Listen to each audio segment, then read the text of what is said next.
Assalamualaikum warahmatullahi wabarakatuh.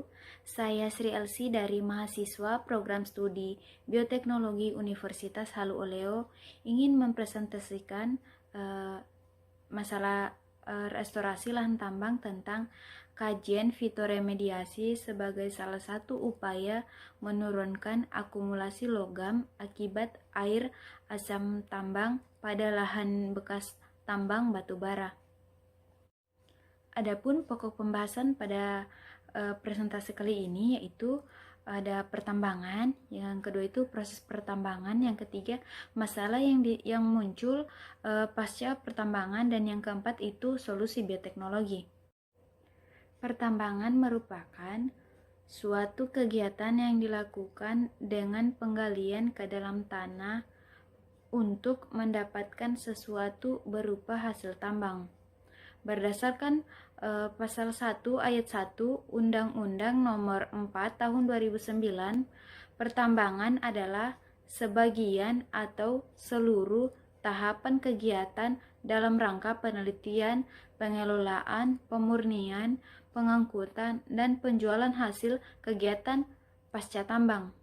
Pertambangan batu bara adalah pertambangan endapan karbo yang terdapat di dalam bumi, termasuk bitumen padat, gambut, dan batuan aspal. Saat ini Indonesia memiliki potensi sumber daya batu bara sekitar 60 miliar ton dengan cadangan 7 miliar ton. Proses pertambangan terbagi menjadi 4 tahap. Yang pertama itu pembersihan lahan, yang kedua itu pengupasan tanah penutup, yang ketiga penggalian dan penimbunan bekas galian, dan yang keempat itu penanaman kembali tanaman penutup tanah.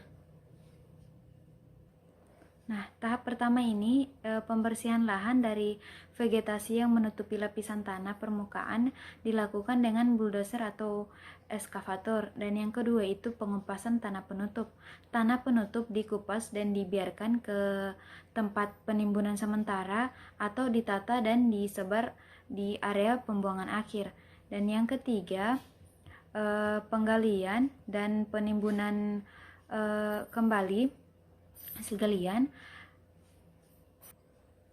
Penggalian bahan tambang digunakan dengan alat galian, kemudian penimbunan kembali kolong bekas galian dengan tanah penutup. Nah, setiap selesai penambangan, tanah penutup dan tanah sisa penambangan ditimbun kembali di area bekas galian sesuai dengan desain yang telah ditentukan. Dan yang keempat itu penanaman kembali tanaman penutup tanah. Kegiatan penambangan terbuka pada prinsipnya diwajibkan untuk menutup kembali area bekas tambang yang ditinggalkan agar tidak terjadi kerusakan lingkungan yang lebih besar, dan dipulihkan kembali kondisi ekosistemnya sekurang-kurangnya seperti kondisi sebelumnya. Masalah yang muncul pasca tambang. Nah, aktivitas pertambangan selalu membawa dua sisi.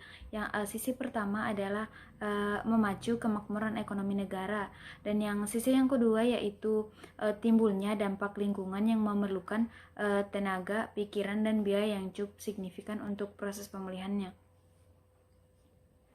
Nah, masalah yang ditimbulkan ini terbagi menjadi 3, yaitu fisika, biologi, dan kimia. Dampak fisikanya itu kurang memperhatikan kelestarian lingkungan. Nah, penggunaan sumber daya alam secara besar-besaran dengan mengabaikan lingkungan dapat mengakibatkan berbagai dampak negatif yang terasa dalam jangka pendek maupun jangka panjang.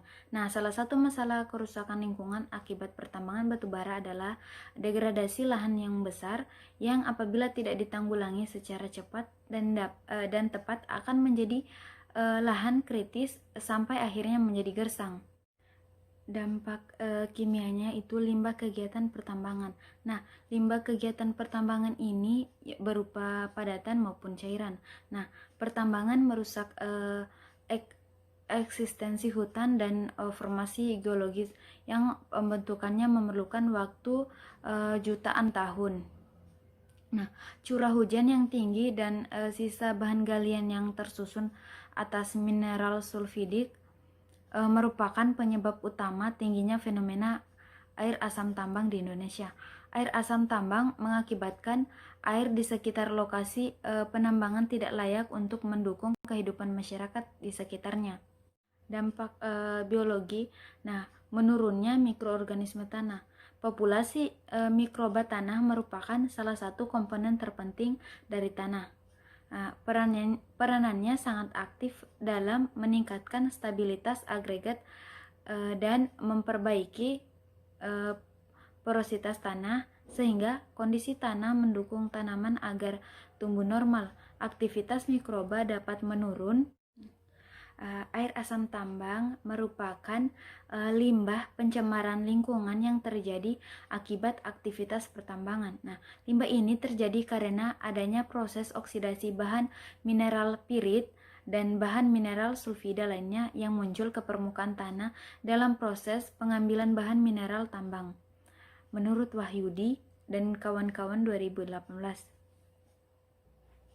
Menurut Castello 2003, terjadinya air asam tambang diawali dari oksidasi pirit seperti ditandai 2+ dengan perubahan warna air menjadi merah jingga karena ion ferron yang terdapat pada mineral pirit 3+ teroksidasi menjadi feri.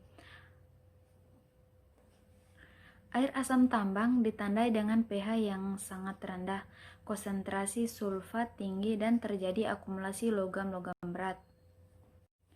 Solusi bioteknologi dari pertambangan batu bara ini yaitu dan cara fitoremediasi. Nah, fitoremediasi merupakan suatu proses untuk menurunkan dosis pembersihan tanah, air, atau udara dari polutan atau kontaminan dengan memanfaatkan jasa tanaman. Fitoremediasi merupakan suatu kesatuan proses yang melibatkan tumbuhan hijau dan mikroba yang berasosiasi dengan mereka untuk mengurangi atau menghilangkan bahaya kontaminan di alam. Tanaman mampu membantu membersihkan berbagai macam polutan seperti logam-logam pestisida, minyak, maupun bahan peledak. Setelah tersimpan dalam tanaman dapat mencegah perpindahan polutan dari suatu tempat ke tempat lain karena angin, hujan, maupun air tanah. Tanaman dapat melokalisasi polutan sehingga tidak menyebar ke areal yang lebih luas. Beberapa jenis tumbuhan dapat beradaptasi dengan baik pada tanah tercemar logam. Mekanisme tanaman yang dapat tumbuh pada lahan yang demikian dibedakan menjadi adaptif ataupun toleran, tergantung apakah mereka menahan supaya logam tersebut tidak diserap atau bahkan aktif mengumpulkan logam-logam tersebut dalam jaringan. Terdapat 5 cara tanaman dalam memainkan peranannya dalam proses fitoremediasi. Yang pertama itu rizofiltrasi, yang kedua fitoekstraksi, yang ketiga fitotransformasi, yang keempat fitostimulasi, dan yang kelima fitostabilisasi. Nah, yang pertama itu rizofiltrasi adalah tanaman yang menyerap logam dan ditahan di akar serta dicegah supaya tidak berpindah ke biomasa atas. Mekanisme ini selain dapat mencegah tanaman keracunan logam-logam sekaligus dapat menghindarkan perpindahan logam ke tempat yang lebih luas. Mekanisme ini juga dapat mencegah akumulasi logam ke dalam rantai makanan karena tanaman yang dimakan oleh herbivora tidak mengandung bahan pencemar. Yang kedua itu fitoekstraksi, yang merupakan mekanisme fitoremediasi di mana tanaman menyerap logam dan mengakumulasikannya ke dalam biomasa tanaman. Tanaman yang mempunyai mekanisme bioekstraksi seringkali disebut sebagai akumulator. Nah, untuk tanaman yang mempunyai kemampuan mengakumulasi lebih dari 1000 mg per kilogram biomasa yaitu Pb. Nah, atau lebih dari 10.000 mg per kilogram biomasa untuk logam disebut sebagai hiperakumulator. Nah, contohnya itu seperti bunga matahari. Nah, mengapa tanaman bunga matahari ini mempunyai bunga yang indah dan bentuk tanaman yang bagus. Ini karena memberi fungsi dekorasi bagi lokasi fitoremediasi. Fitotransformasi adalah mekanisme fitoremediasi di mana logam diinaktivasi, didegradasi, atau dimobilisasi oleh aktivitas metabolisme tanaman. Sedangkan fitostimulasi adalah fitoremediasi dengan cara tanaman menstimulasi aktivitas mikroba tanah untuk mendegradasi logam. Nah, umumnya adalah mikroba yang berasosiasi dengan akar tanaman tersebut. Pada mekanisme ini, tanaman mengeluarkan eksudat akar yang umumnya berupa protein, asam-asam organik, atau senyawa lain yang diperlukan oleh tanaman. Tanaman dikategorikan toleran apabila mereka mampu tumbuh pada tanah dengan kandungan logam yang tinggi tanpa terganggu pertumbuhannya.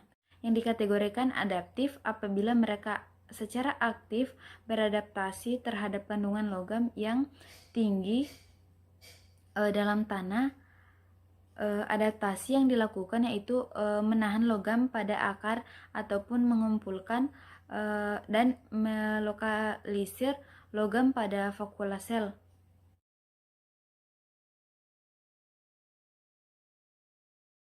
Itu saja presentase dari saya, kurang dan lebihnya mohon dimaafkan. Wabillahi taufiq wal hidayah. Wassalamualaikum warahmatullahi wabarakatuh.